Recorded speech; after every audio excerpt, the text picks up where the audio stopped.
महान और बहुत पर्व के अवसर पर सर्वप्रथम यहाँ उपस्थित सभी जनपदवासियों को हार्दिक बधाई और ढेर सारी शुभकामनाएं।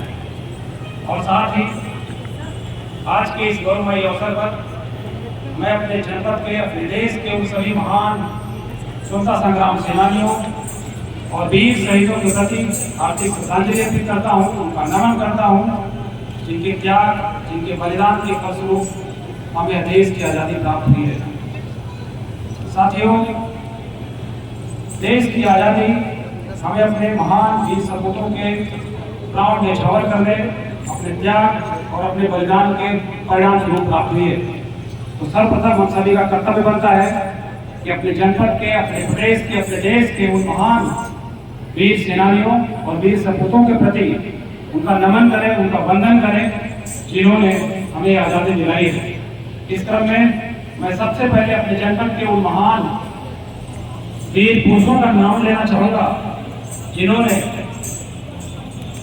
दास्तां से मुक्त कराने के लिए अपना न्यौछावर कर दिया सब कुछ। सबसे पहले मैं राजा नरपत सिंह का नाम लेना चाहूंगा, रुइयागढ़ी के जो उस समय शासक हुआ करते थे। आपको पता है 1858 में उन्होंने अंग्रेजों से लोहा लेते हुए अपना सब कुछ न्यौछावर कर दिया, लेकिन अंग्रेजों के छक्के छुड़ा दिए। दूसरा नाम जयदेव कपूर साहब का है।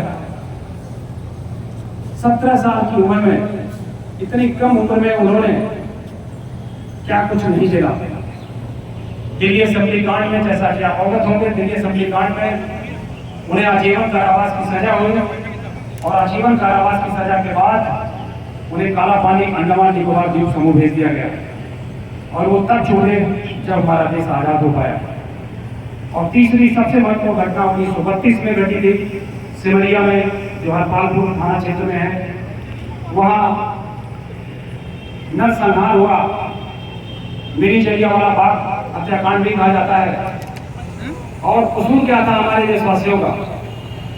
जो पशु बाजार मेला वाला स्थल था, वहां लोग खड़े होकर अपने देश को आजाद कराने के लिए संकल्प ले रहे थे, लेकिन उस समय की ब्रिटिश हुकूमत ने उन सब पर बिना किसी चेतावनी के, बिना कोई सूचना दिए, बिना किसी और कार्रवाई के सीधे गोलाबारी करा दी और सैकड़ों निहत्थे भारतीय मारे गए, शहीद हो गए और बहुत सारी डेड बॉडीज बाद में नदियों में तैरती हुई मिली, यानी उन्हें फेंक दिया गया।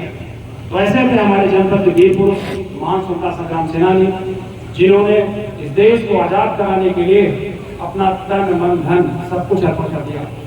तो आइए सबसे पहले उनसे हम लोग प्रेरणा लें और संकल्प लें कि जो आज़ादी हमें हमारे महान स्वतंत्रता संग्राम सेनानियों ने दिलाई है, जो उनके संकल्प थे, जो उनके आदर्श थे, उन आदर्शों को, उन संकल्पों को हम सदा सर्वदा अपने मन में बैठाए रखेंगे और देश को, प्रदेश को और जनपद को आगे बढ़ाने में अपना सर्वस्व योगदान देंगे। मुझे उम्मीद है कि हम लोग दैनिक अपने नैतिक दायित्वों का निर्वहन वैसे ही करेंगे जैसा कि हमारे महान स्वतंत्रता संग्राम सेनानी ने सोचा था और जो सपना उनका था, उस सपने को साकार करने के लिए हम लोग निरंतर अपने कर्म को, अपने देश को और अपने प्रदेश को आगे बढ़ाने में सब कुछ देते रहे, अपना सर्वस्व योगदान देते रहे। साथियों, आज के दिन अगर हम लोग 1947 से 2023 तक के सफर को याद करें तो हमारे देश ने बहुत विकास किया है, बहुत विकास किया है। हमारा 1947 का देश और 2023 का देश बहुत कुछ खोया है और बहुत आज हम अंतरिक्ष में उड़ान भर रहे हैं।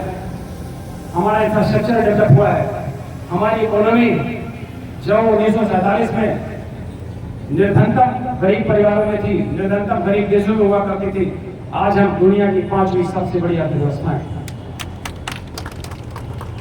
हमारा प्रदेश आने वाले समय में $1 ट्रिलियन इकोनॉमी की व्यवस्था बनाने के लिए अग्रगण्य है।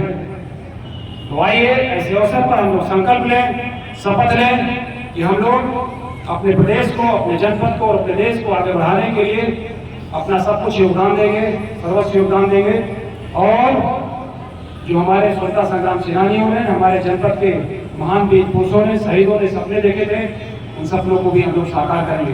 तो एक बार फिर से स्वतंत्रता दिवस की बहुत सारी ढेर सारी शुभकामनाएं, बहुत बहुत धन्यवाद। Thank you. जय हिंद।